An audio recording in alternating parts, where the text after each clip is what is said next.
আমি স্বার্থপর নই। আমি শুধু সরে যাই তাদের কাছ থেকে, যাদের কাছে আমার ভালোবাসার কোনো মূল্য নেই। ভালোবাসা যদি একপাক্ষিক হয়, তবে সেটা বোঝা হয়ে দাঁড়ায়। যেখানে আমার অনুভূতির কদর নেই, সেখানে জোর করে টিকে থাকলে কেবল হৃদয় ভাঙে।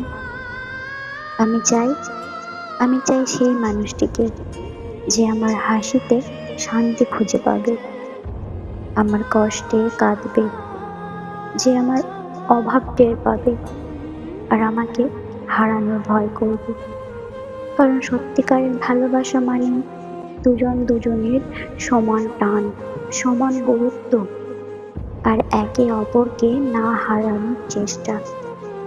তাই আমি দূরে সরে যাই, শুধু সেই হৃদয়ের জন্য অপেক্ষা করি, এখানে আমার থাকার মানে হবে তার সব কিছু।